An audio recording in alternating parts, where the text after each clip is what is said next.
born. Show them how we do this, man. BTBTV. We bully the bullies. No run, no retreat. Yeah. BTB TV. One more time for y'all in the back.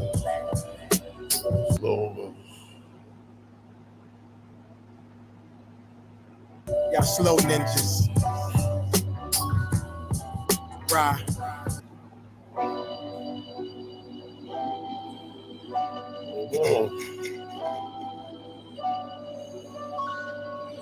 You're born. Show them how we do this, man. BTBTV. We bully the bullies. No run, no retreat. Yeah. BTB TV. One more time for y'all in the back. Y'all slow ninjas. Rah. Yo. John Gotti flow. Rap Pablo. Escobar status. Rap game Corleone. I can show you how you lay back and watch your pockets grow. Stay away from devious women. End up like Papa Smoke. Y'all wake up every day twitching like, yo, I gotta post. I wake up every day mission. It's $1 million notes. Dominoes, bodies drop. Rot stink like hollow toast. Broadway, man, if you know, then you know. I came for everything they said I couldn't have. Got that and then some, and then some. My ones on overload, say y'all overdose. Your rappers in the tight squeeze and that clutch like Cobra rope. The okey-doke, we don't go for that. All she wrote, another tale from the street. Death and horror flow. The projects like a ghost trying to haunt your soul. Another tale from the street. Homicide the folks who want to play till them guns scream adios. Another tale from the street. Black Mafia. So Don Corleone mixed with Al Capone. Another tale from the street like an opera show. These kids be acting to their life movie curtain closed. Nowadays your foes will plot you wearing Malcolm X hats, 666. The devil on his shoulder won the death match. Reminiscing when more street ninjas was off the hook. Chasing D's up off the block. Torn and running, get the force, blood on pavement. He's 12 years old and he tough to play with. He don't go to playgrounds, that's his fiends who want their veins stick. We can't miss. We can hit the talk and put our hands behind our back, our eyes closed and half brainless. Don't play with us. Another tale from the street, death and horror flow. The projects like a ghost trying to haunt your soul. Another tale from the street, homicide the foe who want to play till them guns scream adios. Another tale from the street, Black Mafia. So Don Corleone mixed with Al Capone. Another tale from the street like an opera show. These kids be acting till they like movie curtain close. Yeah, BTBTV. It's the movement, man. You're born. You're born, let's get 'em. Let's get 'em. Kaz, we up in here, man. First of all, let me say peace to the 5% nation of gods and earths. Salam alaikum, alhamdulillah, rahmat to Allah, all the true Muslim brothers and sisters out here. This is the King of New Jersey. This is BTBTV. We bully the bullies. And y'all already know what it is.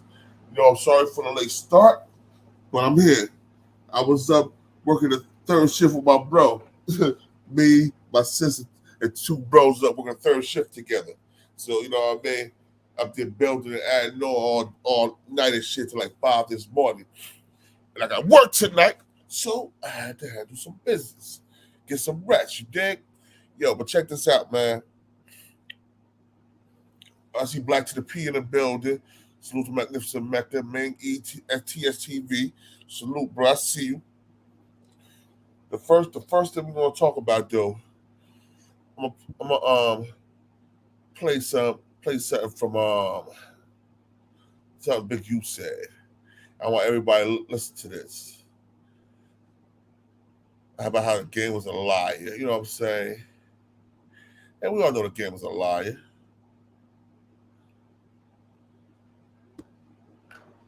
Why you said it was like for the Super Bowl? Game and 50 Cent, that whole little shit. How do you feel about like Gabe not like letting that nigga perform for the Super Bowl and niggas acting funny with him? Why you said it was acting funny? Because you might remember I did the show and I was in full support of him. Yeah, I just feel like he should have been a part of that shit, though. I feel like, you know, they kind of like shunned him off a little bit. I think so too, because that was more of a fair use, aftermath, fair use. right? Because that was like after Death Row, and he was here. I couldn't be here, and I swear, man, it's a vibe. It's a hey, if you ain't here. All right. You in here and you don't feel like you a vibe. Jersey Day and Magnificent Mecca hit the link. Jersey J, Magnificent Mecca hit the link. Hey, y'all something crazy. Y'all what it is, man. It was aftermath, but it was crazy how you know he didn't have him on there. But you know, I don't know.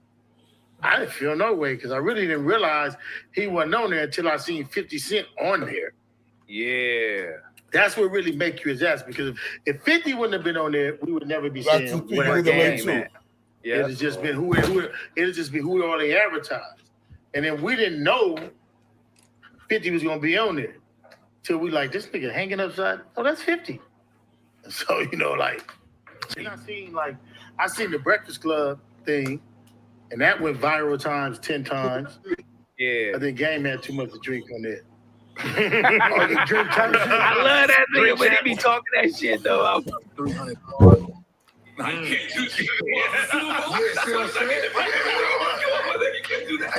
You go too far. That was one of my joints. Okay. Nah, but if I could have been on the stage, and I'm gonna finish with, you know, the rest. If I could have hit the stage, or if niggas would have called me, it's crazy. Niggas got my number and shit. But but you know it's good. But if I could have been on the stage, I think maybe How We Do It, Hate It or Love It would have been safe. That's a great pick. Those are two number one records. Right. You know what I'm saying? One was behind the other, then the other one jumped in front. Like those is two number one on the Billboard records. Fair use. Yeah, it probably been one or the other. Yeah, let's make some noise for that. Let's make some fuck with that nigga, man. That nigga timeline was all messed up. Yeah, I'm not fucking good though. Don't lie though, bro. He said that he met Dre off of what's his name coming to pick him up. What'd he say? But that's not even possible. Because that would eliminate T-Money and Adam just interviewed T-Money too. Shout out to T-Money, man. Yeah, that would eliminate Dougie Yee and all them. But that was like, so you know, I think he just was like, nephew was he was fired up. He was, but he was buzzing back there, man. He was one of the biggest niggas. Nigga, he was, nigga, especially for a Compton nigga, bro. What? We didn't have nobody, bro. He wasn't even the biggest nigga. He was LA. Damn. Yeah, for sure. He was LA, that's what I was saying to niggas. And niggas like, huh? I'm like, that nigga was. Before that, bro. You had to go through that nigga, Gorilla Black guy that got a deal, and then Game got the deal, bro, and it took this shit to a whole nother level. It wasn't nobody else. Nip came like after that. Ain't no leaving that nigga out. No, ain't none. That nigga was the nigga back then. I be trying to tell motherfuckers, they be acting like they forgot. DQ salute. Let me tell you something, too. What's funny to me is, I can't speak on that, but I can speak on this. When I hear people say 50 wrote his lyrics, I wasn't there. But this Negro, by far, I seen maybe 5 talented writers in my lifetime work. I was blessed to see it. I seen Corrupt create immaculate. I seen Ludacris, same way. Workaholic, get it done. I seen Game. Bro, like this Negro is great. Like, no lie. Facts. I really watched this dude go and do the whole room, man. Like he can go rap this whole room. Like off the head. He would rap everywhere. Got another King Use exclusive out here, man. So we got. Yo, let me say something. All right, Big U. I see you cock gobbling the game. You call him a liar about how you met Dre, but you cock gobbling the game. We all know that if you don't got no dope hooks, fire hooks for a song, it don't matter what your lyrics sound like usually. You're not gonna sell nothing. If 50 write you 6 hooks, nigga, that's 6 songs. He took 6 hooks and 6 beats from off of his next album and put them on your album. When you build the foundation of the house, and you put the bricks up on the house, and the only thing a nigga gotta do is slap some paint on it, he better be a nice paint job. That is true. I know you better have a nice paid job, nigga. Don't play. You're a rapper, Black to the P. Facts.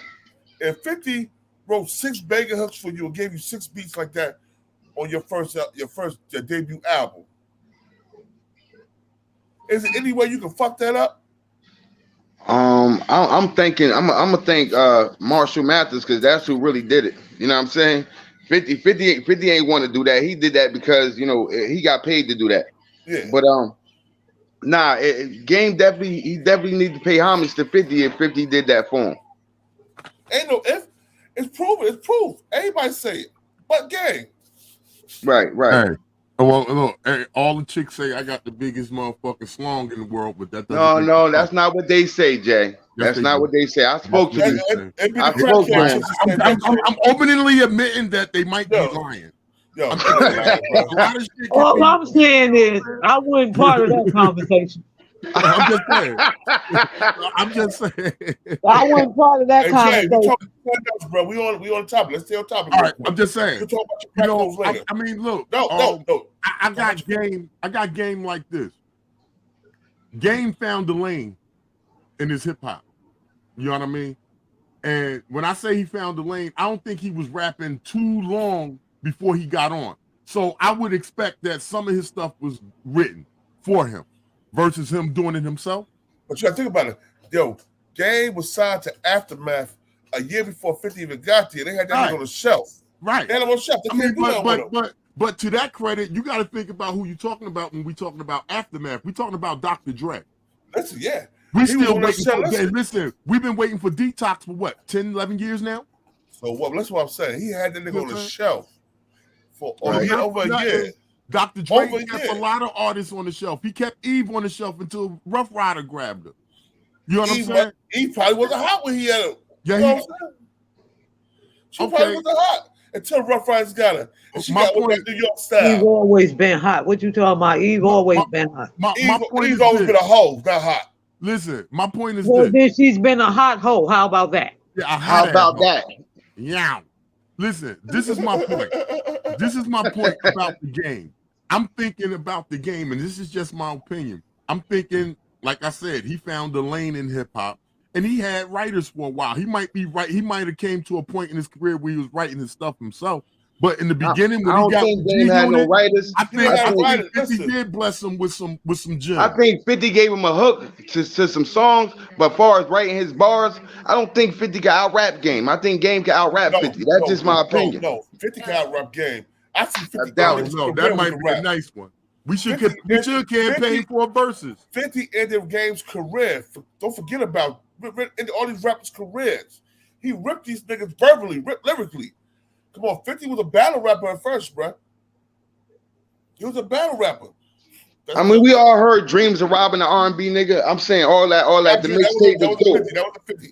That was the 50. Dreams of Robbing the R&B nigga. When he said, that's not the name of the song, boy. What's the name of the song? How to Rob. How to Rob. Oh, all right. But he was talking about R&B niggas. So he's talking about everybody. Talking about everybody. He caught a lot of smoke in New York with that song. That's a fact. All right, hold up. Exit 9 said, Uptown Jersey said, 50 a better songwriter, but Game's a better rapper. All right, I can run with that. I can run with that. So with that, Exit 9, would you think in the beginning of the Game's career that maybe some of his stuff was written, including the hits that 50 was supposed to have alleged gave him?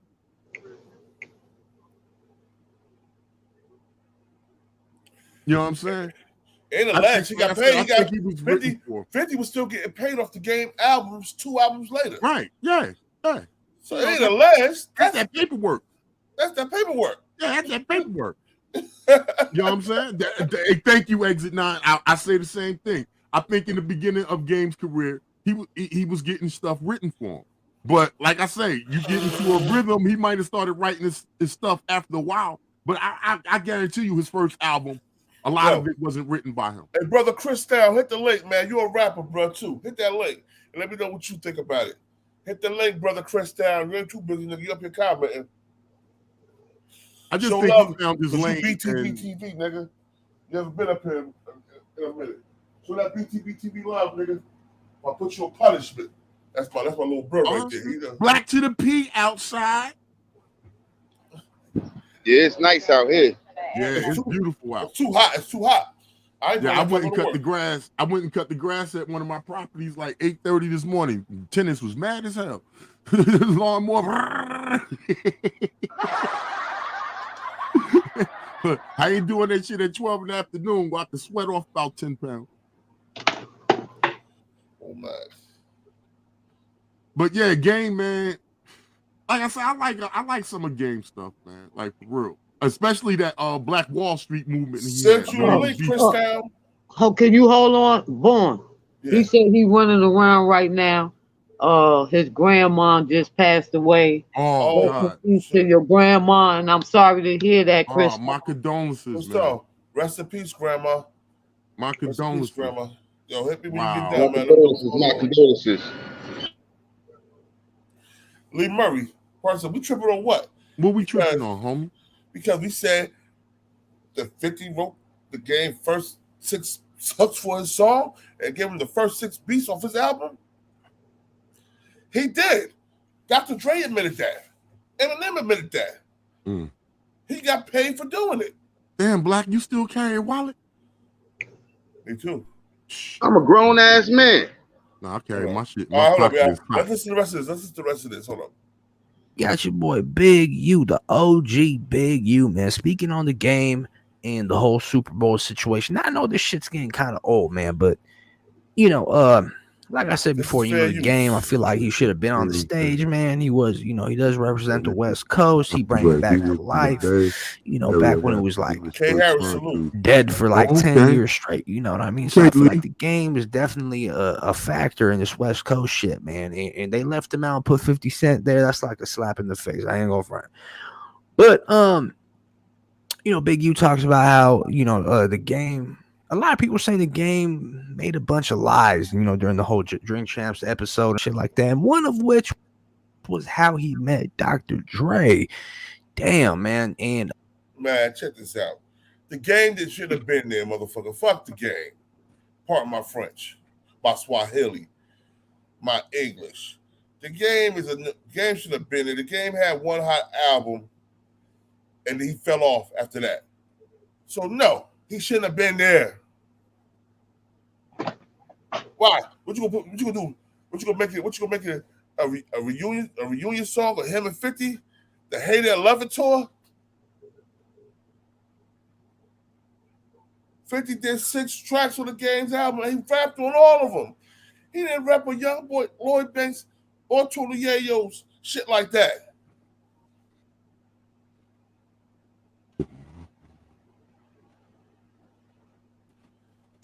Yo, Lee Murray, I know that. What I'm saying is, he can't make an album. That's why he didn't come out. If he was signed years ago in the Bay Area, how come he still didn't come out and make an album back then? Let's be real.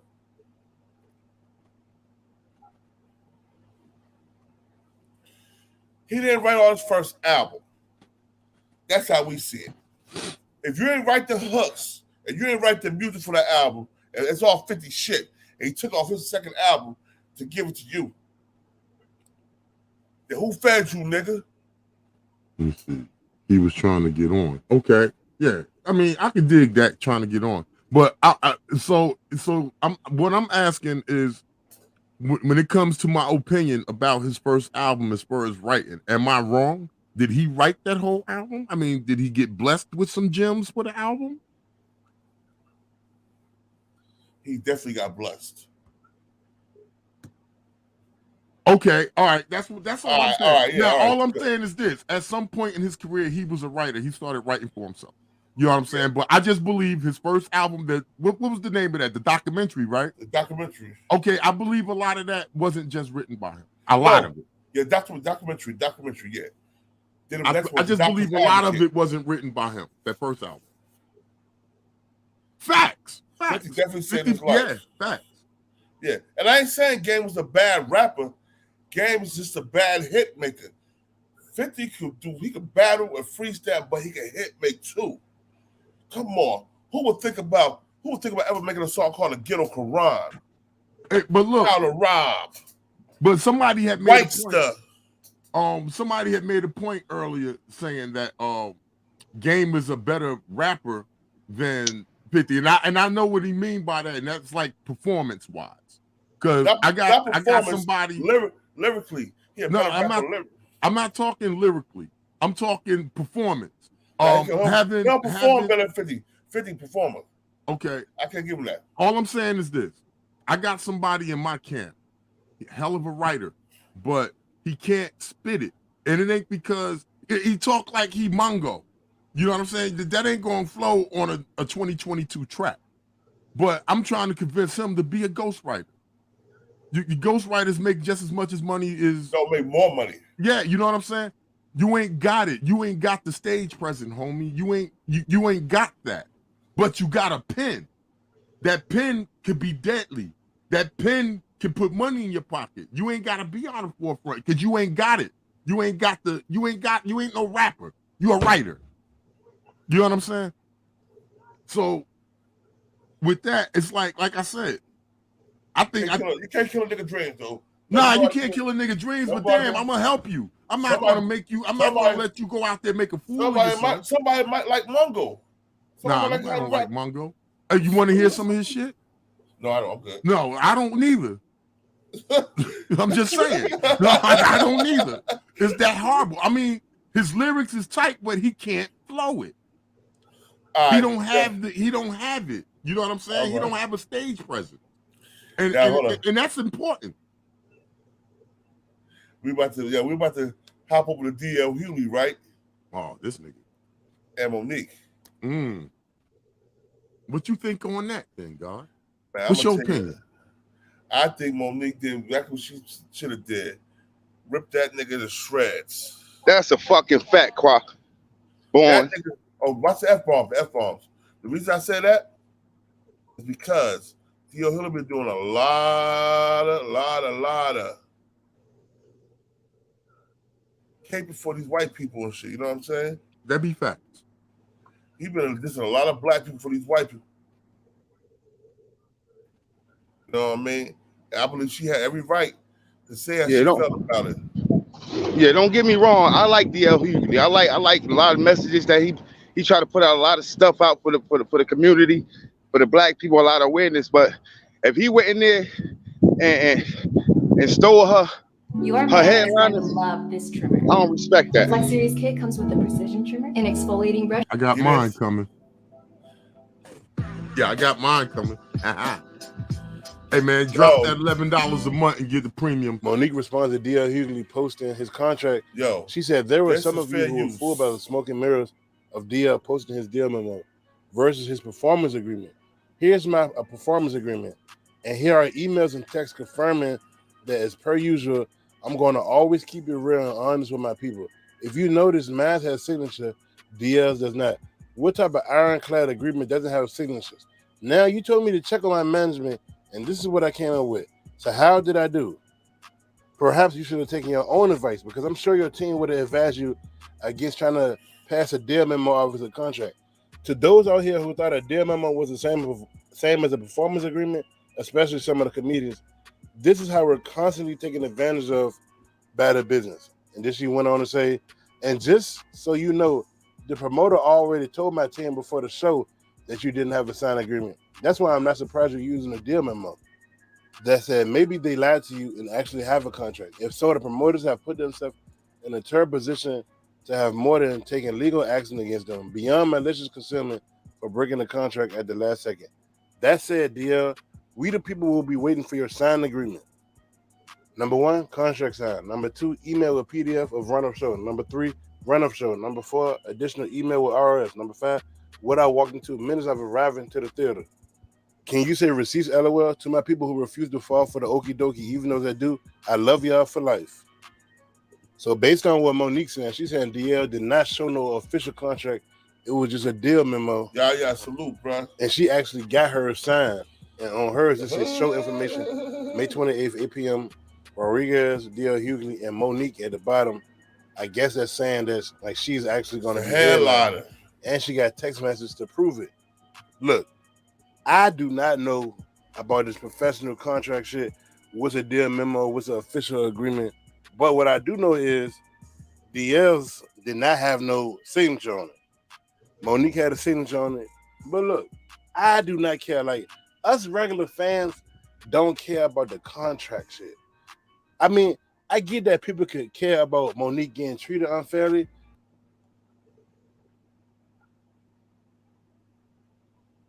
All right, hold up. Here we go. He said he wanted.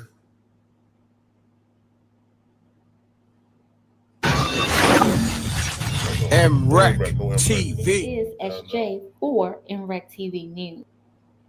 Take him, yeah. Yeah, take him off.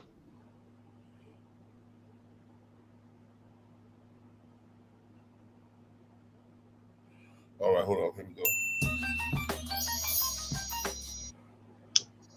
Yo, this is fair use. Fair use. With the comedian DL Hughly. Now, it was alleged that DL threw a hissy fit behind the scenes because he didn't want to open up for Monique. They had a comedy show together, and in the contract, Monique was deemed as the headliner, and DL allegedly didn't like that. Now, when it comes to headlining a show, especially a comedy show, the world, because Golden Globe winner knows who Monique is in the industry, so he. That's what the motherfucker contract. I'm not. Tell him, Monique. Frustrating for Monique, and this is the real reason Monique went off on him. $11 a month won't be no commercial. I've been everywhere, man. I went on everywhere. I've been my broadcast too. Commercials play. See, I fucks with contracts. That's why niggas got a problem with me. If you sign the motherfucking contract, that's what the fuck it is. But they're so used to niggas fucking around with the contract and being nervous because they might lose an opportunity or a motherfucking chance. So they won't redo the contract. I'm not a bitch who's gonna redo the contract. If you sign the motherfucker, that's what the motherfucker is. So the contract said that a bitch is the headliner. The headliner. Let me say it again, the headliner. The contract said the headliner. The contract said the headliner. But a nigga named DL Hughly turned into a bitch and said, I won't perform if she does that. I won't go out if she does that. Nigga, you open for the kings of comedy. I close for the queens of comedy. And you think because I don't have a dick, that ain't my position. Nigga. So I don't fuck with no motherfucking body. But when you cross the line with me, nigga, you have crossed the motherfucking line. And that nigga has crossed the motherfucking line. See, we got a history. That nigga went on a tour talking about all Monique wasn't. You can Google it right now. DL Hughly on Monique, all I wasn't, what I wasn't worth, all of this bullshit. And nigga, you put your feet under my motherfucking table. I don't get down like that, goddammit. You gotta be strong. You talk about Young Thug, and because of their names, your name is DL. What the f does it stand for? Yeah. What kind of real nigga would ever attack a goddamn black woman? A nigga. I feel sorry for DL Hughly's family. I feel sorry for his motherfucking wife, because how do you suck the dick of a coward? And as an entertainer, families are off limits. As entertainers, we don't fuck with each other's families. Because for me, that is crossing the line. See, I want to give you all a history so you understand. I did this radio show one time, right? Because I'm thinking, this is my boy. When we get to the end of the program, they say, Monique, would you like to play a game? Well, bitch, I like to play games. So I said, sure. Let's play a game. And it's a game called Would You Rather? And then the sister Jasmine says, would you rather your husband Hughley Daniels without a condom or Corinne Steffens with one? Would you rather your husband fuck like no what kind of shit are you putting over the air to your motherfucking listeners? That's coon shit. So that's part of what Monique had to say about DL Hughly, and apparently her issue with him goes beyond just this whole contractual issue with the show. DL Hughly responds to Monique. Let me find. That's it. DL Hughly responds. DL Hughly responds to Monique. Let's see this clown ass nigga. Yo, we taking it there today.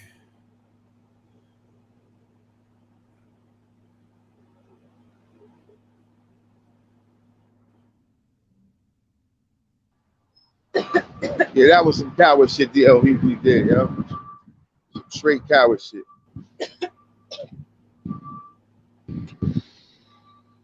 She said, I feel bad for your wife having to suck the D of a coward. Wow. Oh, here we go, right here. This is new Clorox disinfecting mist. Shop now. Every play y'all your commercials, so you should be happy.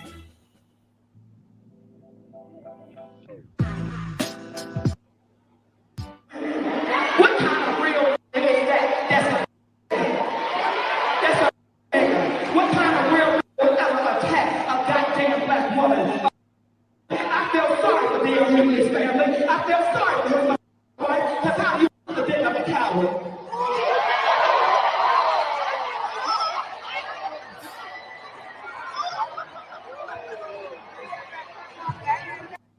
I already knew this was coming. So DL Hughly said, all you have to do is check the orders of the name on the ticket stubs from last night and you'll see who's confused.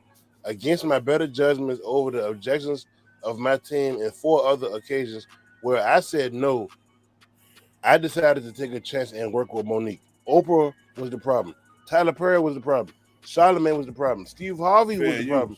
Lee Daniels was the problem. Netflix was the problem. Now it's my turn. At some point, it can't be everyone else. It's you. Lesson learned. I didn't have anything personal against Monique. People paid a lot of money to laugh, not to hear your contract.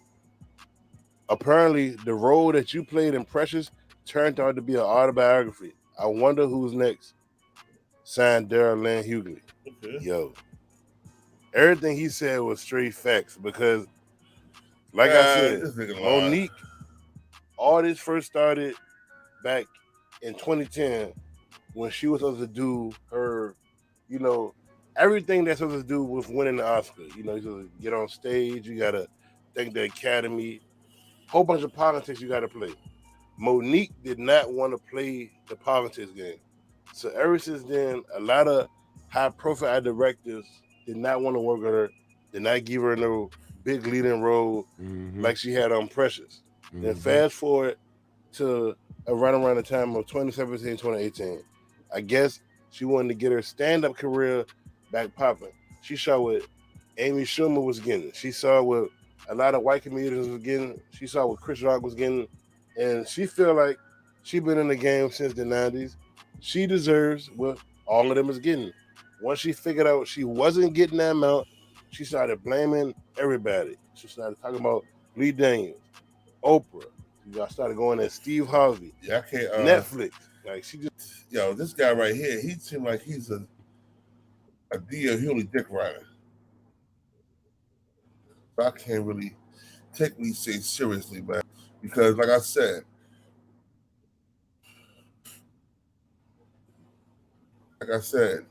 well, if they expect for the people in the street to stick together, then why the comedians can't stick together the same way? My opinion is that's just rich nigga problems. Right. On real time. It's just rich nigga problems. Let's hear this other rich nigga talk about it. Hey, what's up, y'all? This is Fair Use, Ricky Smiley page. Hey. So, I just want to say today that it's a sad day in stand-up comedy. A sad day. You had a home incident with Chris Rock and Will Smith. and now you have the issues with Monique and DL Hughly. It's a sad day in comedy. And the one from yesterday, this new beef, is hurtful personally, because you're talking about somebody that I started out with versus somebody that that mentored me, that I'm mentored by. One of my mentors is somebody I started out with, slept in a house, you know. And I think for me is, man, I'm just trying to get my money and go home. Even if the itinerary said, Ricky, you're going last, if there's an issue, then, you know, whatever it takes to resolve the issue, whatever makes you feel comfortable, that's what it'll be. I'll tell you a personal story. Sometimes, man, we get backstage. I've been backstage and there was a mix-up on the order or whatever with Bruce, and there was no beef. I just walked in the dress and said, Bruce, what you want to do? He said, man, I'm gonna go ahead and go up first because I don't want to be here all night, get mine out the way. I said, fine. And that's the end of it. And to this day, we like this. Even though the itinerary say this the way it is or whatever, if any comedian feel like I don't like the order, well, what would it take? What would it take to make you comfortable? Well, I just need to go ahead and I just want to go first, or I want to go second, or I want to go third, or I want to go last. Okay, that's fine. Well, you go last, and what I'll do, I'll host, because the check is the same. The check ain't changing. Sometimes, you know, I done sucked it up and said, hey, man, I'll just host the show. Now, that's a harder job for me because I got to go up first, then go up second. Then bring on the first act, then go back up, bring on the next act, then go back up, bring on the third act, and then go back up to close the show, right? So that's more time on stage. But sometimes you have to make that sacrifice in order to make sure all the comedians are comfortable, all the comedians are happy, and make sure, more importantly, make sure the audience have a good time, because the audience ain't gonna have a good time if any of the comedians are unhappy and they're not comfortable. The comedians are not comfortable, they're not gonna give the best performance. I don't have shit to prove. I've been doing comedy 32 years. I don't have anything else to prove. I don't have to go last. And I don't give a shit if I go second. And I don't care if I go first. I don't care if I go on stage and people still walking in, getting their seats. Because guess what? For the people that didn't get to see me perform, guess what? That means I can come back in 4 months and close the show at a local comedy club, or come back in 6 months and shut that shit down and sell it out and do it the way I would like to do it. If I felt like I didn't get my rocks off. Police! I'm a cop. You got a bad. Step back! Step back! In whatever city it is. All right. Let's speak on what he said. Do you think DL Hughly should have went to the promoters and said, if I can't go on last, then I ain't gonna do the show? Could have. That sounds like some whole shit to me. It could have. But like I say, this shit is rich nigga problems. I know nothing of it. It's black nigga problems too. You know what I'm saying? This brother, he degrades. This brother DL Hughly degrade so many black men and women. I'm tired of seeing them do it, yo. Yeah, you came up, bruh. You came from Compton, came from the hood. Hey, bruh. You know what? I'm gonna say that. You gonna say what? Go ahead and say what you're gonna say, Black, to the video after you cut me off already. Go ahead, nigga. Talk. The Black Mask. You see what the Black Mask just typed? Monique went to my high crazy, school. bro. A word. She that bad of a person, the Black Mask? Now there's rumors about her. They saying that she was like she was difficult to work with. But I just think they did that because she didn't want to play ball with them. You know what I'm saying? She sucked like a hot mouth game. That's what's up. Yeah, that shit a round of applause. Monique got a good mouth. Thank you, the Black Mask, for that unsolicited information.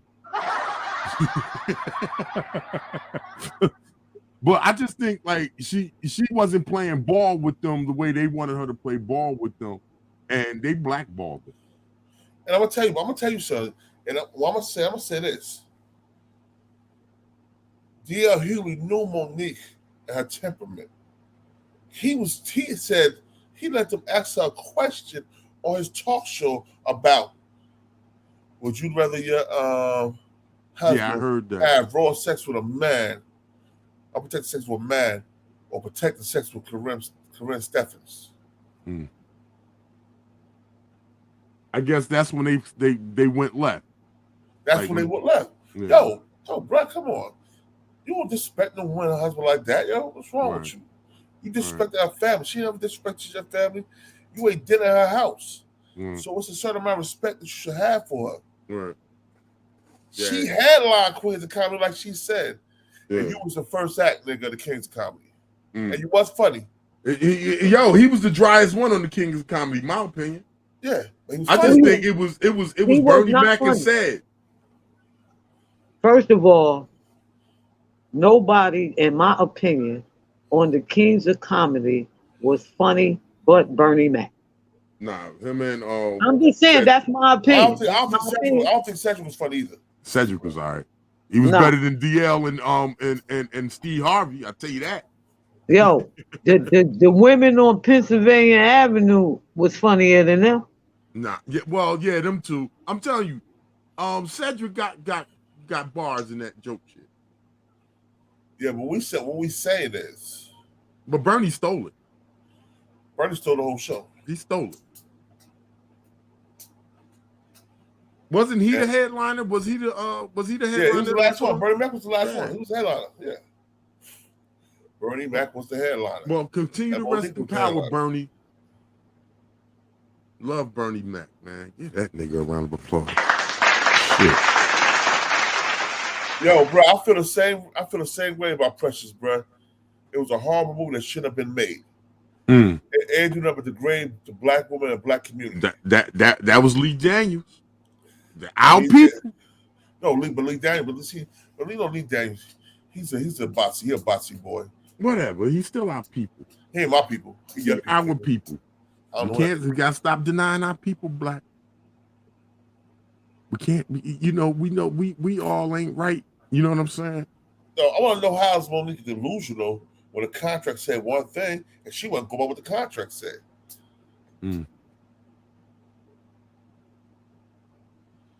Well, like I said, man, that's rich nigga problems. Well, I don't understand. See, this is what I don't understand. I don't understand why a white female comedian who's doing the same exact job should get paid more than somebody to say like Monique, somebody like Samore. Yeah. You feel what I'm saying? Samore should be way higher, okay, in the scale than she actually is, okay? So it is no way that those black comedians should not make the same amount of money, okay, as the white female comedian. And that's what her problem is. And there's nothing delusional about that. Why should I get 3 million and she getting 48 million? And I'm funnier than her. I'm more talented than her. Right. But because of my skin tone, I only get 3 million, but she get 48 million. But and that's the industry. Delusional. That's delusional. So she should have just took the little measly 3 million. I don't over believe 48 million. I think it was only $1 million, Mecca. I think they tried to drop her down to $1 million. Like, it's crazy. Like, she been getting blackballed for a long time. Yeah. And By we her got own people, though. That's what's crazy. We can understand the That's other my race point. blackballing us, but when we doing it to our own, like, come on, bro. She was the up and coming, one of the most funniest women that we've seen in a long time. Yeah. Fact. You know what I'm saying? And they did that to her. It wouldn't even be a Tiffany Haddish or none of that if Monique was still doing her like thing. Monique Bro. and Shamor. Yeah, Small, like, you know, all of them, but you know, Monique was that one though. It was $500 million. No. Some more. it wasn't even $1 million. See? Yeah, some more to me.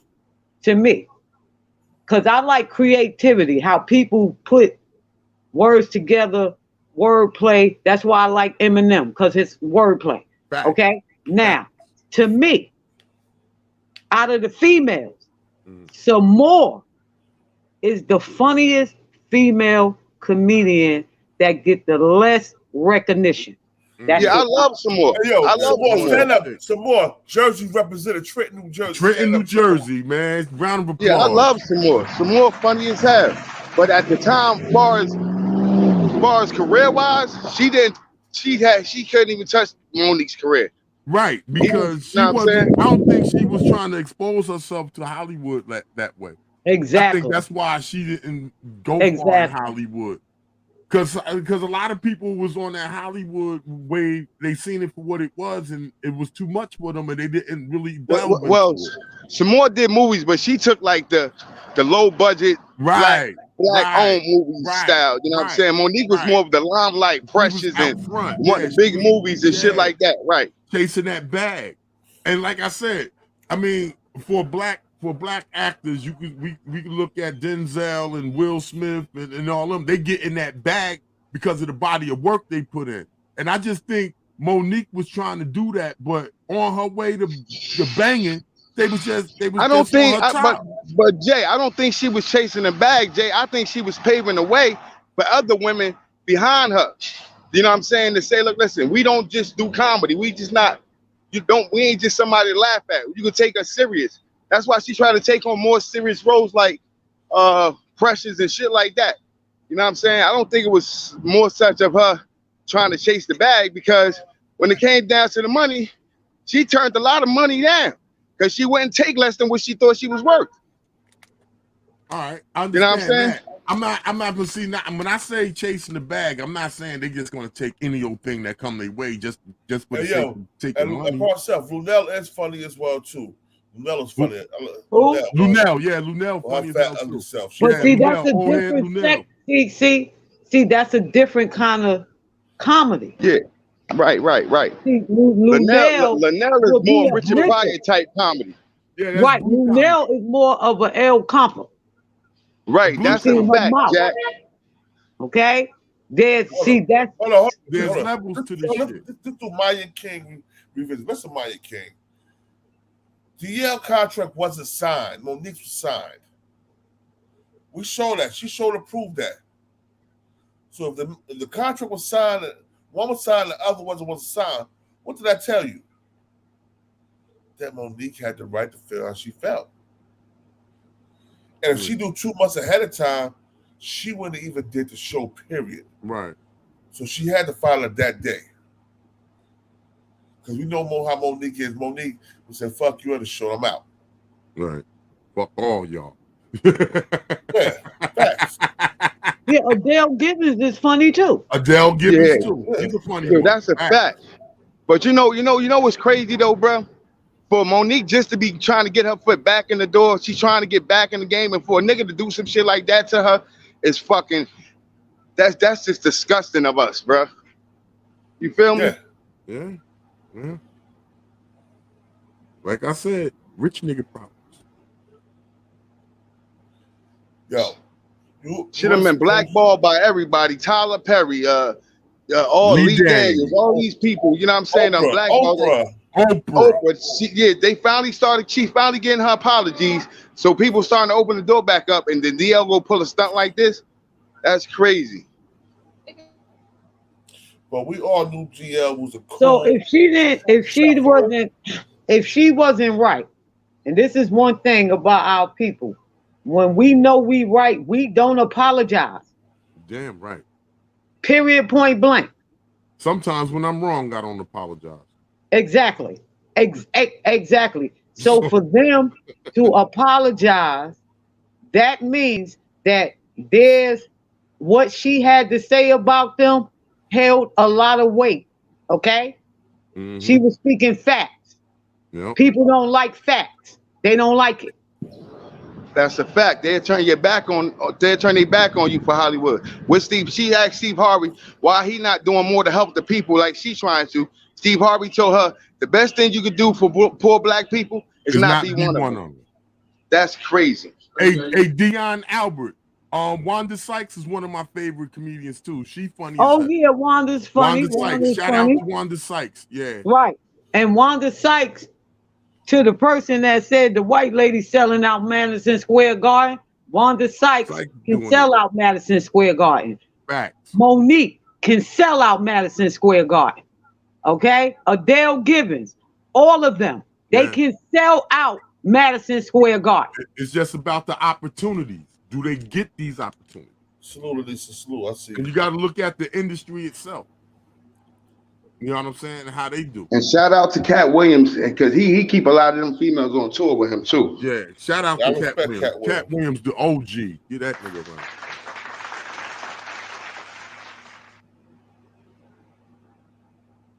Yeah, they blackballed Cat too.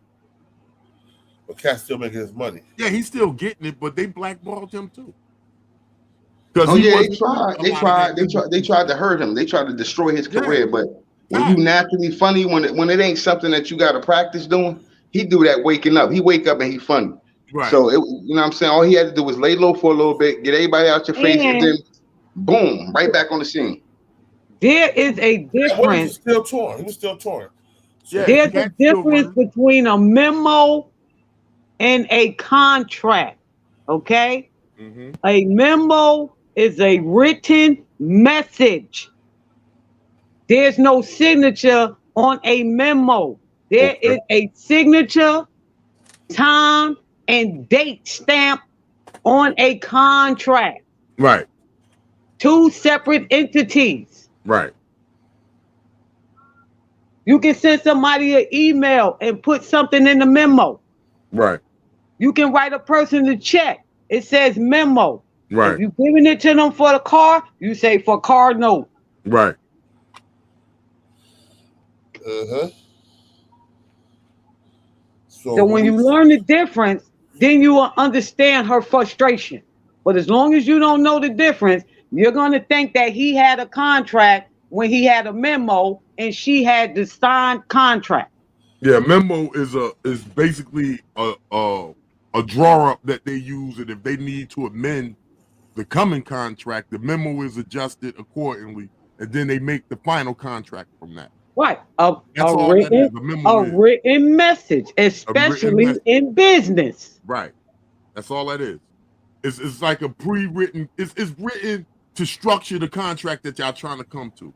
Y'all structure it with the memo, y'all go over it, and if it needs to be adjusted, I want a little more, and then they adjust the memo and then create the final contract. So who presented the memo? The whatchamacallit, the guy, not DL, the manager.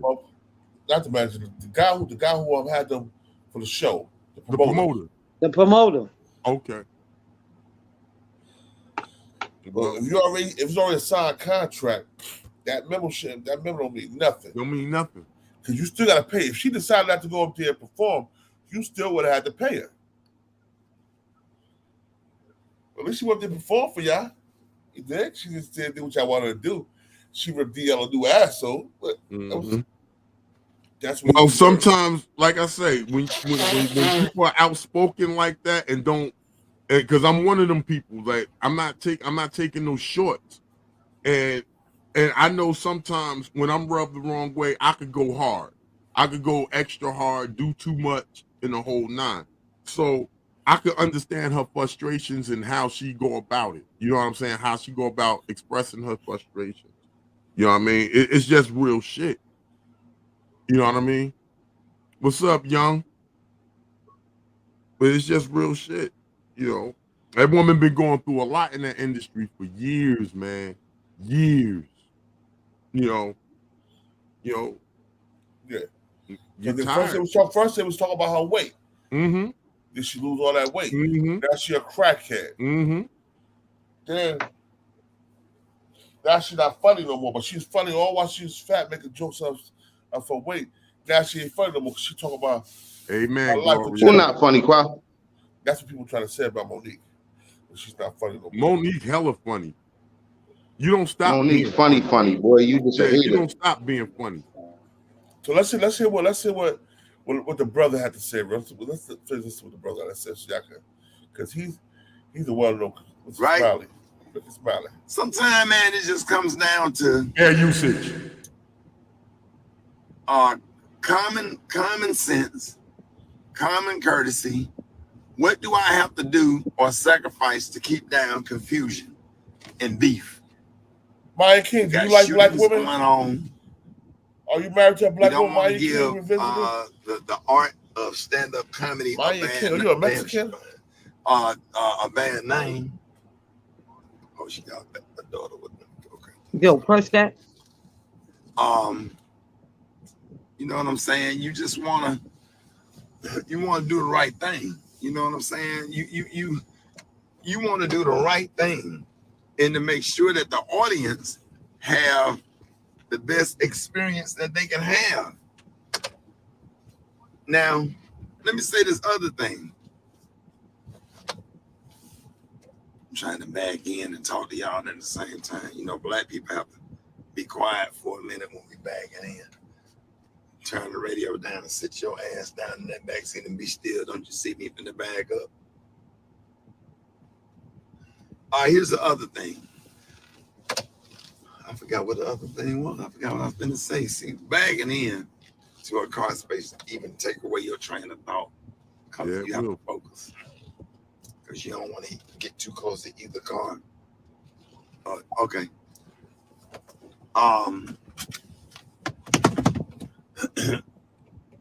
You just want to make sure that the audience have a good time. And sometimes you have to take the bullet and say, okay, let me make sure this is all good. Whatever okay, you want to go last? Okay, go ahead. I don't care. Now, let me say this. There have been times when I've done comedy shows with certain people that have a huge ass freaking ego and just kind of mean-spirited. Like me and Bruce, or me and D-Ray Davis, or me and Michael Blackson, we sit down and say, okay, all right, okay, cool, fine, we work it out, right? Every now and then you get an asshole, and it's probably once every few years. So now I'm going last. I just did a such and such show, and I got a TV. So, all right. And he just been a jerk all night, complaining, making the whole situation hard. And then what I do, I just go up in front of him and I just tear that shit up. I give him that damn work. You sure you want to follow me? Because if I ain't shit else, if I ain't nothing else, I'm funny and I'm a hellified performer. I can perform. I come from theater. I have music mixed in my show. I'm funny as hell. I'm silly. I'm bringing a whole kind of vibe. Because I can, you know, but I'm always trying to be respectful or whatever, you know. So I hate that it happened, and it's unfortunate. And, you know, DL, and sometimes this stuff is just too personal and too nasty. Me personally, I don't think that I ever would have said or mentioned DL's wife's name. Because the thing about it is, if you're gonna crack jokes, that's fine. But man, if it's more hurtful and offensive than it is funny, should you say that? Because if I'm gonna talk about somebody, if I'm gonna talk about Bruce, if I'm gonna talk about D-Ray Davis has a daughter. Bruce got kids. If me and Bruce beef, and I'm just using Bruce for example, because Bruce, Earthquake, two of my best friends. You know what I'm saying? I have a relationship with Bruce's son. That's my nephew. Earthquake daughter is my niece. I held her when she was a baby. She works in the industry. I don't give a fuck how mad Earthquake make me. I'm not finna go on stage or jump on this radio and say nothing about Earthquake, no matter what. I call him or text him and cuss his ass out, because we have cussed each other out before, me and Earthquake. We brothers. That's what we do. We done got into it about a light on, about being locked out or a car key, because we done stayed in the same apartment together. We were roommates. You know, some of this stuff is just getting too personal, and it's hurtful to all of us, and it make me feel bad. I couldn't sleep last night, and it didn't even have anything to do with me, because you're talking about an older brother and a sister where we came in the industry together, and it's hurtful, and it just has really disturbed my peace. I was disturbed when the whole Chris Rock thing, because I met Chris Rock a few times, and he was nothing but kind to me, and so was Will. And it's like, damn, you know, it's like two people that you like have it out, and it just make you nervous.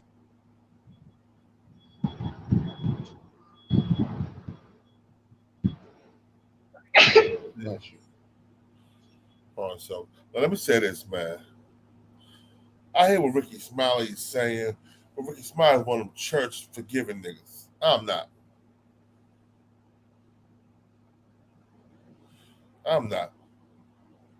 DL Hughly did some foul, whack shit. He need to be reprimanded for on stage like he got. He got all that work. Monique gave DL Hughly that work on stage. Let me see you follow this, DL Hughly.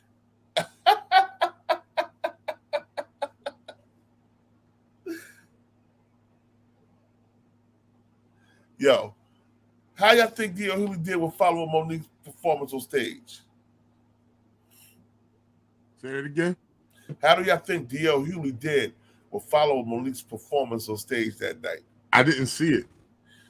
I ain't heard about it neither, so it couldn't have been that good, because after what she said, if he would have followed that up with some hardcore, then they would have been like, but DL, he killed that show. He couldn't follow her up, bro. I don't know why he wanted to. On real time, he hot trash, though. He hot garbage juice. Real shit. But he never was funny. Like, he not stand-up comedy funny to me.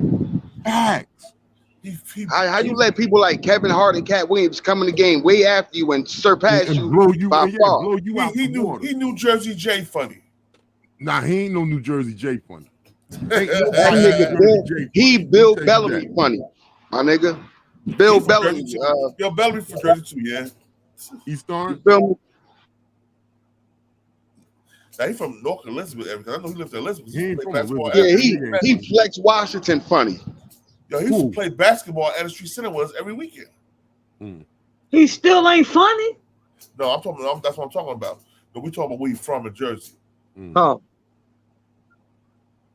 Yeah, I ain't never thought that nigga was funny. Guy on the streets, salute. God most definitely do that. Yeah, but I'm telling you, DL Hughly is hot garbage juice, man. For real. Like he don't got a real stage presence, and like his niche in when he's on stage doing comedy, when his written shit dry up, he can start picking on people in the audience. Yeah. That was always his niche. He funny with hyping on people. Right. Because right. he was hyped on all his life. So right. You know them little funny looking niggas get hyped on all their life. So that's they get good at it. Yeah, but see, I know my lane. That's my thing. I hike on them. I hike on you until you drop. But I'm not gonna get up on no stage and think I'm a stand-up comedian. Because a lot of that is written. You know, a lot of they act on stage is written. If you ain't got the chops to perform what's written for you, stay in your lane. Yeah, hold up. Let's see what Steve Harvey had to say about it. You know we gotta listen to this cold nigga. Steve Harvey. Wow. Steve Harvey. Man, ain't worried about Steve. Did he shave that mustache down yet? What you Looking say, like Jay? Yosemite Sam. The hater of all haters. That's what Jay is. Jay the master hater. Who? But we love that nigga though. Who? Jay, Jersey Jay. Why I'm a master hater, sir? Because that's just part of your personality. Yeah, I mean, I don't hate. I just call shit. You hate so much, you hate on your damn self. Sometimes. Not all the time. you feel me? It's all good though. Sometimes, not all the time. It's not a habit. Shit. Now I'm just saying, dude. Oh, so let me get a clear understanding of this. Hold on 1 second, yeah. How to escape the heat if you don't have an air conditioner. This only takes 5 minutes. What up, everybody? It's the Chakra Doctor. Put your money where group session.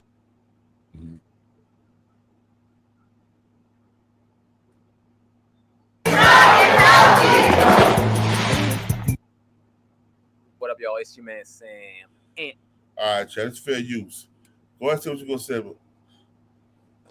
Magnificent Mecca. Jamel Peterson's in the building. Jamel Peterson, Mr. Comedy, hit the link, nigga.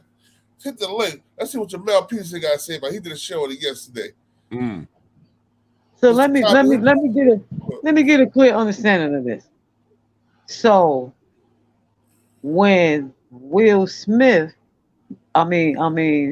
Chris Rock made the joke about Jada, and I was saying that he should have kept that joke between him and Will, that was acceptable.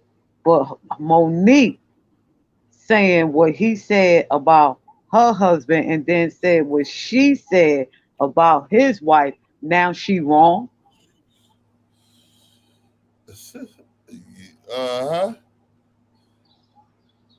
Who wrong? Monique wrong for saying that she feel bad for Monique. Yeah, see, okay. Everybody feel, I ain't saying everybody, but the masses feel like the comedians is saying that she shouldn't have mentioned his wife, right? Hey, sugar bomb. That's what they said. Right? That's what they saying. Ricky Smiley just said that. So why was it okay for Chris Rock to mention Will Smith wife? You're absolutely right. Exactly. I don't see the difference. Like they both comedians, right? They say it's comedy. Yo, You're supposed to. I just text you the link. Hit the link, bro. Yeah, you supposed to, right? It was comedy when Will got up and slapped Chris, right? Oh, that was comedy. Oh, that's part of it. It's part of part of that. Now that Monique did it, now family is off limits. And what's crazy is Queen that Monique did it during her comedy act. She actually was on stage doing comedy. Chris Rock was just hosting the Emmys or whatever they want to call it, the Oscars or whatever. He was just hosting it. Nicole Bella, peace, Q, Queen, peace. So my thing is this. I ain't neither. This picking. Okay, I probably would have had a problem with it if everybody didn't feel that Chris Rock didn't do nothing wrong. He didn't do nothing because wrong. That's his job. They was like, oh, that's his job. That's what comedians do. She's a comedian. She's a comedian. And she did her job. And now she shouldn't have said that.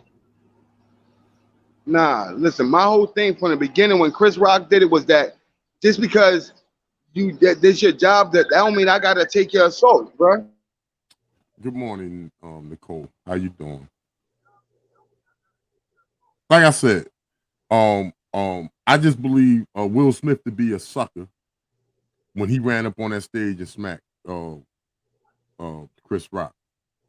You know I'm talking about the jobs that each one of them people were doing at the time. Okay. Not the fact that Will slapped him. The fact that they are both comedians, and at the time they both was telling jokes at the time. They both were on stage. So what is the difference between what Chris Rock did and what Monique did? None. Nothing, and there was nothing wrong. I don't believe so. Just saying. Just saying. Just saying. I don't believe it was to be wrong. And all that, a sugar bump, all that. Will was protecting his wife. You know what Will Smith went wrong? When he didn't leave her in '96 after Tupac died.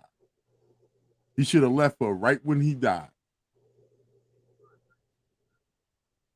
Nah, Will Smith knocked it up and got manipulated into the situation he in now. I just think Jada got something on him. Yo, like I said, Will Smith smacked the shit out of that nigga. I would smack the shit out of him too. I'd have shot him. That's it. I'd have slapped him too. No, I'd have shot him. Let's hear this. This is fair use. Fair use. And here at Viral Hip Hop News. At Viral Hip Hop Go to News hit that from like Jersey. button. Smash that notification bell. And if you're not subscribed to Viral Hip Hop News, ladies and gentlemen, what are you waiting for? Subscribe right nigga. now. Brand. It's in the building. Every one of Hold up, y'all. Jamel All right, Peterson in the let's get to building. it. All right, DL Hughly and Monique, two comedic icons in their own right, putting in the work, putting in the time, putting in the decades, the blood, sweat, and the tears to be acknowledged in that right, had some words for each other on social media. Well, DL had words in response to what Monique had to say live on stage. And if I'm not mistaken, that was out in Philadelphia, PA. I know she made announcements a couple days prior that she would be out in Pennsylvania. So I'm not exactly sure if this was the event or not. All that being who was not headline say and being nervous because they might lose an opportunity or a motherfucking chance. So they will redo the contract. I'm not a bitch who's going to redo the contract. If you sign the motherfucker, that's what the motherfucker is.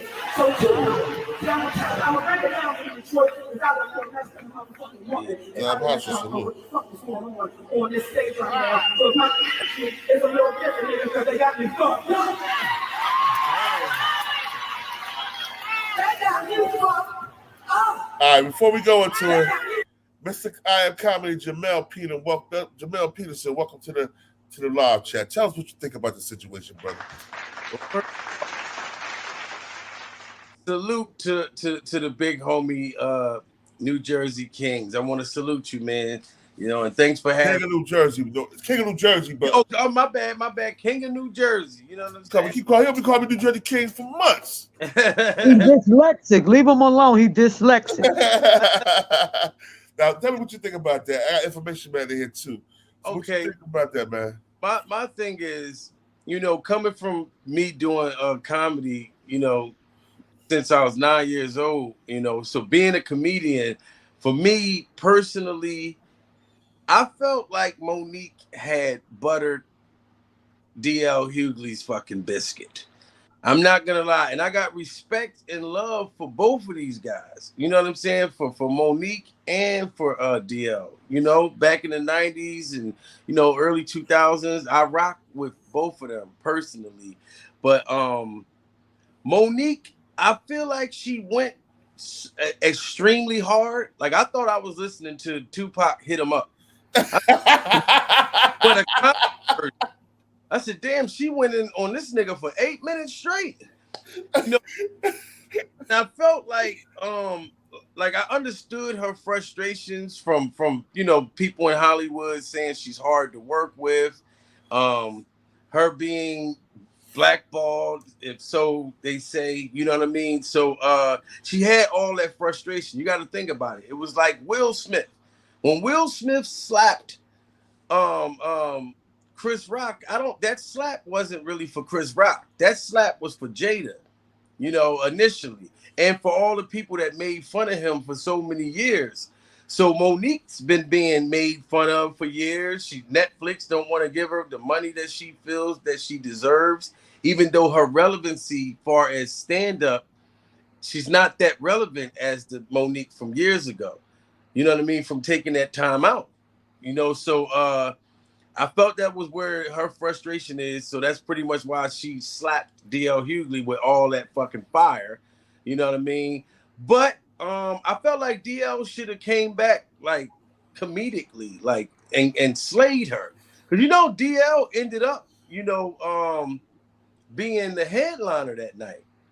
So he went after her. Like DL had to sit back and listen to all the shit Monique said about her. Like, and I know he felt like Will Smith as he was sitting there. He just didn't have Jada to look at him and be like, look, go up there and slap that bitch.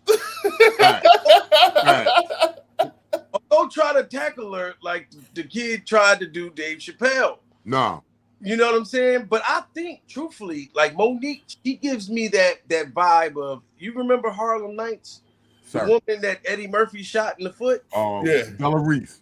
If DL would have got up and attempt to go slap her, I believe Monique would have probably knocked DL's fucking dreads out his fucking hair. Like, this is what I believe. Like, it would have been gray beard hair all on the stage. Because I believe she one of them women that would fight. Right.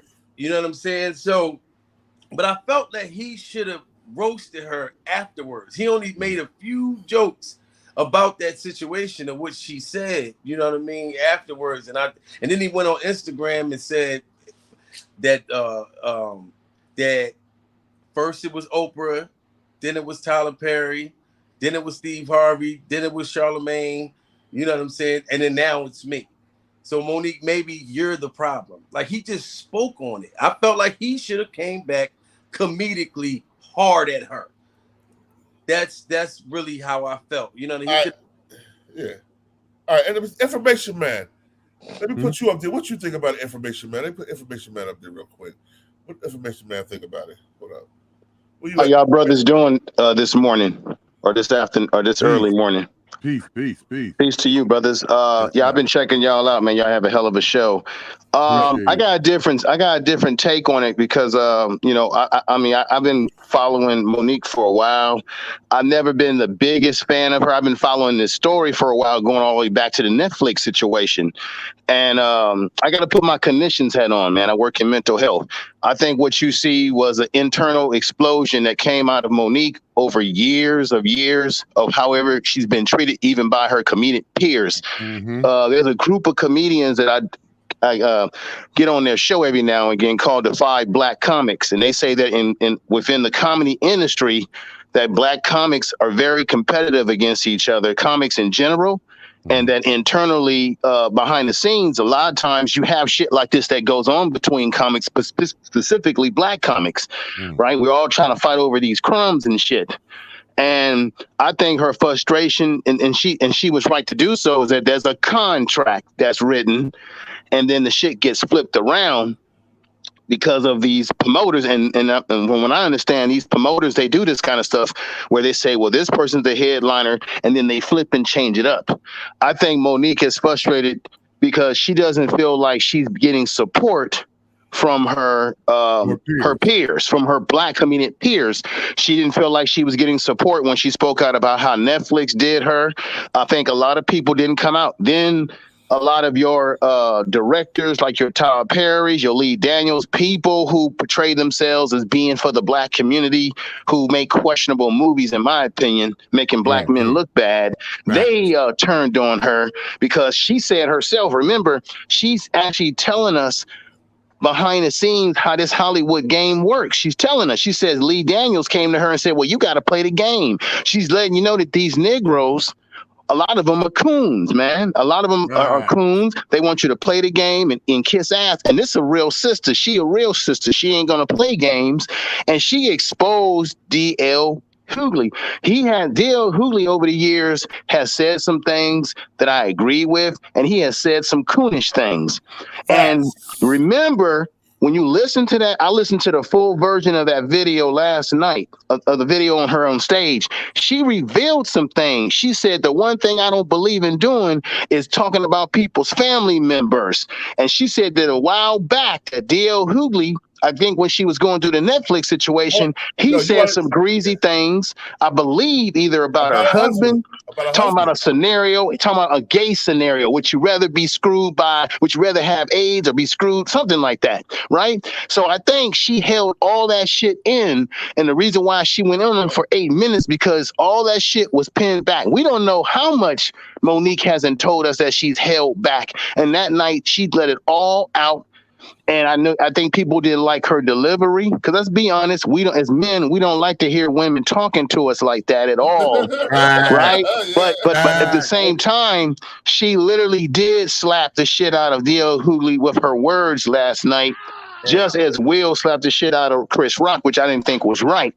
So I have to say that the sister revealed some things. If we can get past the emotions of her tirade and just listen to her words, how she was exposed and saying, I'm tired of these coons. She called out Steve Harvey. I always thought that Steve Harvey was sort of a sellout. She's naming people that might be coonish, and we should pay attention to what she's saying, because she's been around these people. And once again, it goes back to, why is it that black people, we can't support one another when one another's going through some shit? I'm gonna end here with this. The one brother on here that was on here that's saying that he work in comedy spoke about her being blackballed. No, brother, she's not blackballed. She's whiteballed, because white people control the entertainment industry. Black folks don't control anything. We pick up the crumbs. She's being whiteballed. Don't use that blackball word, because everything that's bad is being associated with black, when white people are the ones that create this foolishness that we're fighting over for these damn crumbs. Black comedians need to work together. They got some problems within the black comedian sector, just like we got people that hate on each other on YouTube, black people. So that's all I wanted to say, brothers. Bless you, brother. Thank you, man. That was well appreciated. Salute. I'm gonna tap into your channel, brothers. sir. Thank you. Definitely tap into the channel. Tap into the Peace. channel, Peace. man. Definitely on point. He definitely. Yeah, I like that. Yo, like I said, man. Yo, Jamel Pierce said, like she was white ball, bro. We're gonna say she was white ball. Yeah, well, you know what? He just taught me something new. No. She was blackballed because it's the black people that won't stick by her. And then if they stick by her, she couldn't be whiteballed.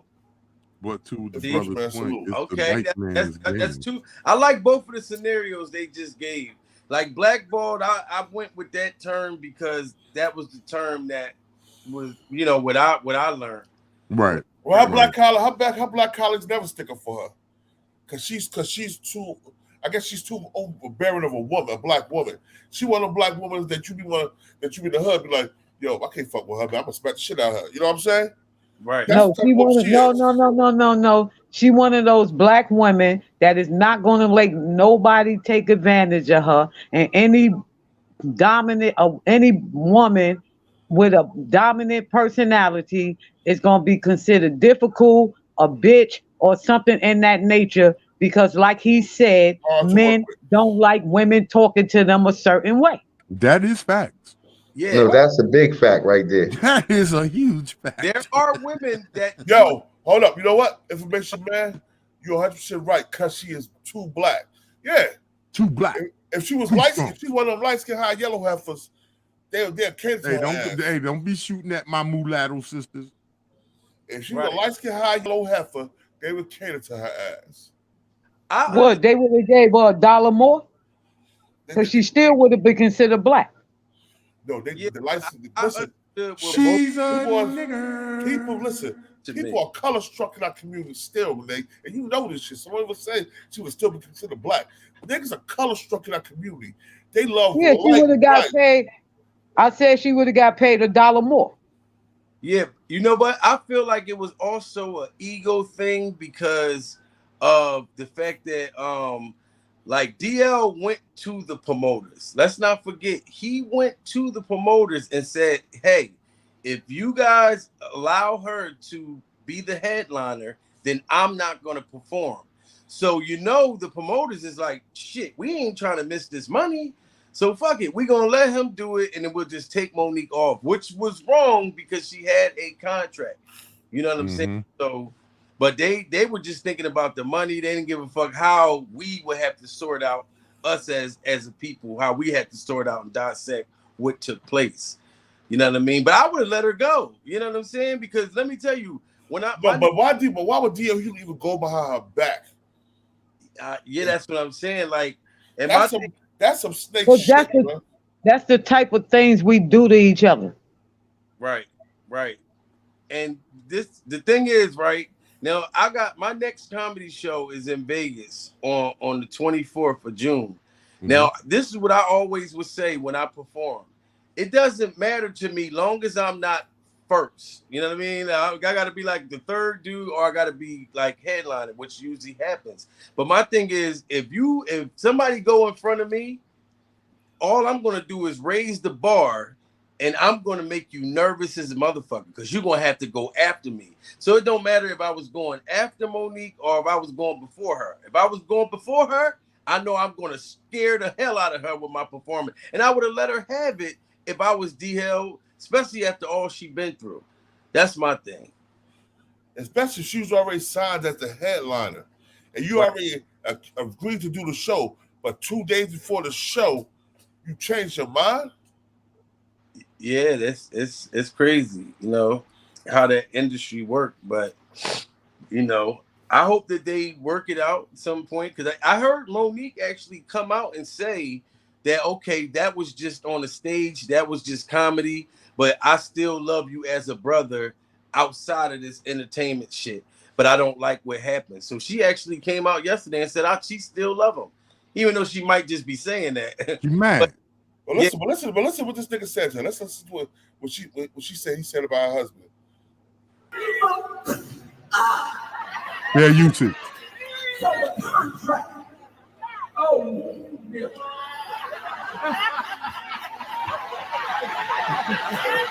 The motherfucking contract said that a bitch is the headliner. The headliner.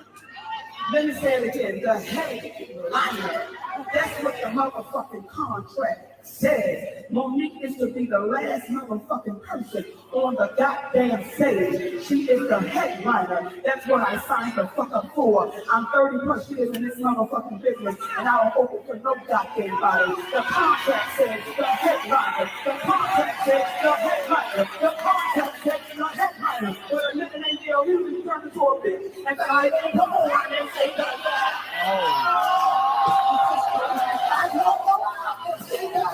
Nigga, you looking for the king to call me, not go for the queen to call me. You think that I don't have a picture in my position, nigga?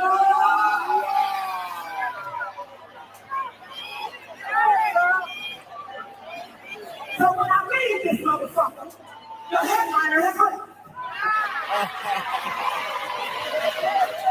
don't fuck with nobody, so I don't fuck with no motherfucking body. But when you cross the line with me, nigga, you have crossed the motherfucking line. And that bitch nigga has crossed the motherfucking line. See, you got a history, nigga. You got a history. That nigga when I was poor, talking about all my niggas. You can Google it right now. DL Hughly on Monique, all I wasn't worth all of this bullshit, and even you put your feet under my motherfucking table.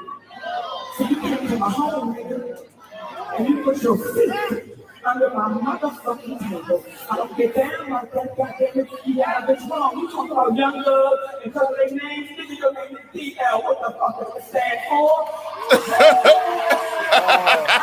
You taking over, nigga, on the DL.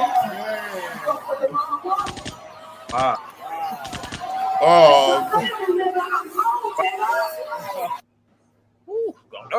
Monique does not play. We all knew DL would respond to this once it started going and hitting social media and once it started getting its proper attention. You know what I'm saying? So DL responded on his Instagram with this picture from the movie Precious of Monique. And underneath the caption reads this: all you have to do is check the order of names on the ticket stub from last night and you'll see who's confused. Against my better judgment, over the objections of my. You know what? Yeah, we heard that. Yeah, check this out. DL Hughly, she thought of him like a brother. He been backed by her, disrespecting her all this time. The same way Chris Rock has been disrespected and backed by Jada every time he got a chance to make a joke. So they both got what they deserve. Yeah, I mean, I'm not to hit Empress like you. Punch somebody in these face. I can't even front. Like, it's been a lot going on, even behind the scenes. Like, I think a brother came up here and said something about behind the scenes. There's also a lot of things that we don't even know that was going on, you know, in the Hollywood world. Mm-hmm. You know what I mean? Especially when certain people got certain ties. Let's say, for instance, if I was to have gotten to some kind of disagreement or something with 50 Cent and I'm a rapper and he got more pull than I do, he can literally stop a lot of my money. Facts. Just from a phone call. He's done it. You know, what they be doing, you know, in the acting world and in all of the, even, yes, you know, when I do shows and it's like other comedians want to be competitive with me. And my whole thing is when I go to do a show, my goal is, look, it's enough money. Hold on 1 second. Information Man Show, I just put Jamel Peterson YouTube channel in the link. It's right there. So you hit it, go subscribe to his channel.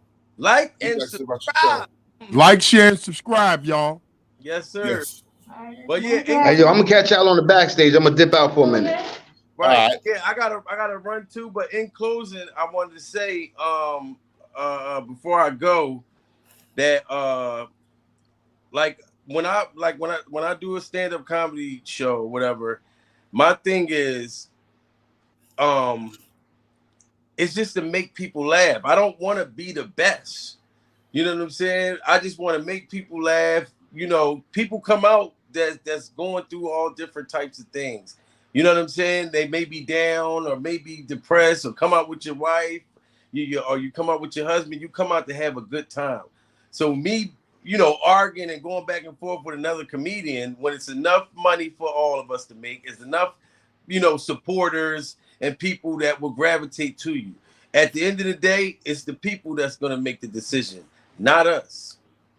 But salute to you, good brothers. You know what I'm saying? And thanks for having me, King of New Jersey. You know what I'm saying? Salute to everybody. We bully the bullies. Mr. I Am Comedy, Jamel Peterson. Y'all go subscribe to his channel. A round of applause. All right, John. I had to bring a comedian over here, let him know how. Well, it's good to have perspective in that arena, you know. Yeah. Boy, you got a lot of contacts, homie. Huh? You got a lot of contacts, homie. You got your little tentacles out there, huh? Oh yeah, for sure. Oh, Sure man. Sure. Okay. I see you, God. If you build it, they will come. Oh, I see. Don't steal my shit. I'm stealing That's everybody's my shit, nigga. Shut your ass up. That ain't your shit. Hold up, y'all. We're about to end this shit on a high note. Let my boy Chris down speak his truth, and we're gonna listen to him, and we ain't gonna leave it till his song is finished playing, our audience. Okay, could I ask a question? What's up? Before you play your shit, can I plug my shit? Oh, man, you can plug your shit when it's done. Okay. Let me warm up. Let me get this warm. Gotta warm him up. As you always, plug it when it's done. Go ahead. Yo, Born. I'm how we man. BTV. We bully the bullies. No run, no retreat. Yeah. BTV TV. One more time for y'all in the back. You're slow, niggers. Right. Yo, John Gotti flow, rap Pablo. Escobar status, rap game Corleone. I can show you how you lay back and watch your pockets grow. Stay away from devious women, end up like Papa Smoke. Y'all wake up every day twitching like, yo, I gotta post. I wake up every day mission is $1 million notes. Dominoes, bodies drop, rot stink like hollow toast. Broadway, man, if you know, then you know. I came for everything they said I couldn't have. Got that and then some, and then some. My ones on overload, say y'all overdose. Your rappers in the tight squeeze and that clutch like Cobra rope. The okie doke, we don't go for that. All she wrote, another tale from the street. Death and horror flow. The projects like a ghost trying to haunt your soul. Another tale from the street. Homicide the folks who want to play to them guns scream adios. Another tale from the street, Black Mafia. So Don Corleone mixed with Al Capone. Another tale from the street, like an opera show. These kids be acting to their life movie, curtain closed. Nowadays your foes will plot you wearing Malcolm.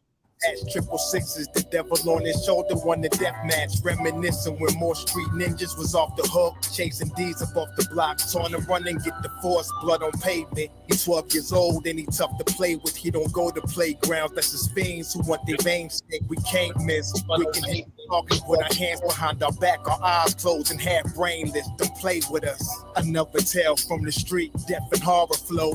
The projects like a ghost trying to haunt your soul. Another tale from the street, homicide the folk who want to play to them guns scream adios.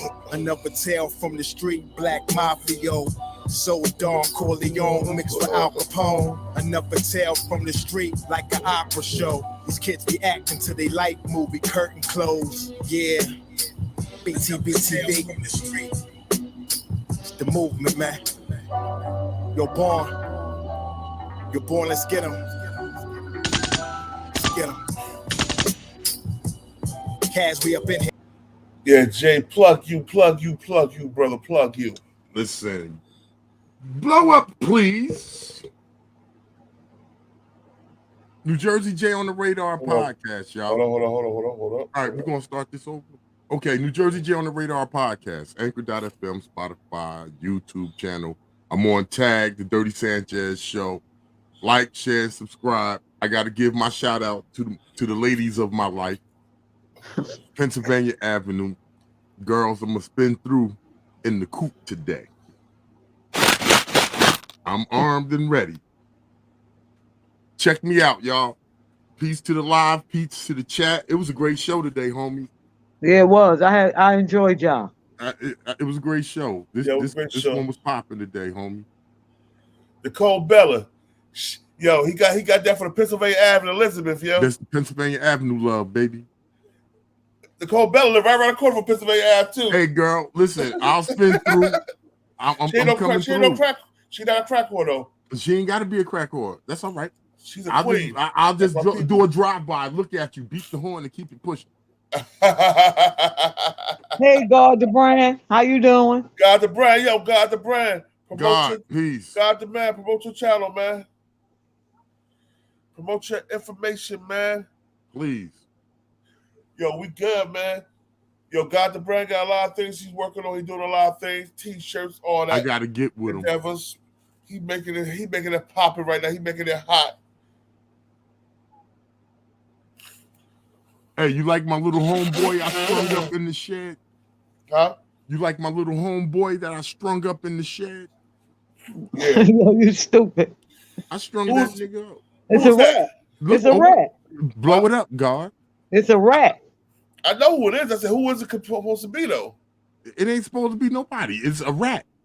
This is just an example of what you do with rats. Oh, okay. You know, this is like a diagram. How do you deal with rats? I think this is like chapter 4 or 5. This is like the torture part. We was just throwing bottle caps at him and shit. With a slingshot? Bottle caps and shit. Yeah, we was just flicking bottle caps at his ass. Did you use the slingshot? Nah, we were just flicking them with our fingers. Oh, no. Oh. Yeah, fuck you.